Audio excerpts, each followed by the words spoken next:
so much. Good afternoon, Chairman Pascrell, Ranking Member Kelly, and members of the subcommittee. Thank you for this opportunity, particularly to be the first witness of the first hearing for the 117th Congress. Um, it is an honor to testify before you today on how the Volunteer Income Tax Assistance Program, the VITA program, continues to meet the free tax preparation needs of low-income families in communities across America, even during the pandemic. Excuse me, let me thank you for your ongoing support of the VITA program, including passing the VITA Permanence Act in 2019 as a part of the Taxpayer First Act, codifying the VITA program and setting the maximum federal funding level for the program at $30 million. For over 50 years, the IRS has enlisted the support of community partners to leverage the strength, skill, and goodwill of thousands of volunteers to prepare and file tax returns for low-income Americans during the annual filing season.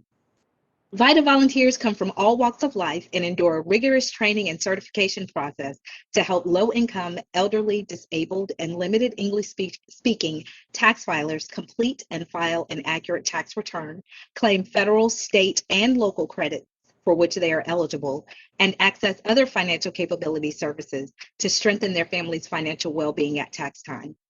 Over the last 4 years in my role at Prosperity Now, I've led a national network that serves as a convening body for stakeholders that includes VITA program managers, site coordinators, volunteers, community, corporate, and philanthropic partners, as well as others.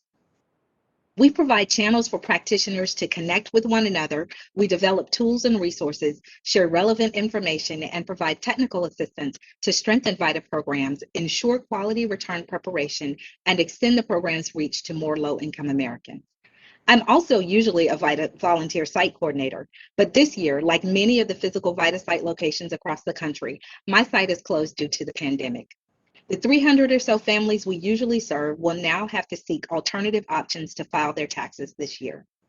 In a typical year, there are just over 3,700 VITA sites across the country to help households who earn, on average, just about $26,000 a year. Last year, just before the mass closures of VITA sites and just about everything else in mid-March, our partners had filed just over 828,000 returns. They quickly worked to develop strategies to resume service. Alternative service delivery models like drop-off, facilitated self-access, and virtual VITA, which had all been explored and piloted to some degree in the previous filing seasons, rose to the forefront as solutions during the pandemic. Our partners use digital platforms like Zoom, Google Meet, Dropbox, JotForm, email, as well as others as a means to communicate with taxpayers throughout the return preparation process. During the summer and fall of 2020, many VITA programs partnered with other local community organizations and state agencies for messaging, outreach, and to assist non-filers and vulnerable populations with registering for the economic impact payment. The EIP outreach has highlighted the difficulties in reaching the most vulnerable populations in our communities, including those without email addresses or bank accounts or even access to the internet.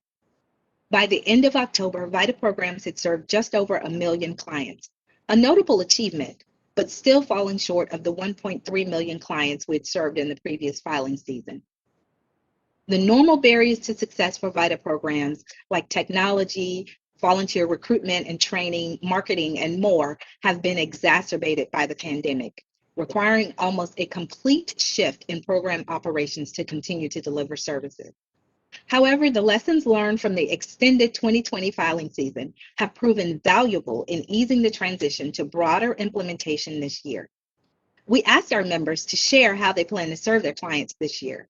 We got about 100 responses, and of those responses, most of our partners are offering a menu of tax prep options, including things like limited contact drop-off models, using Get Your Refund, and limited appointment-only sites.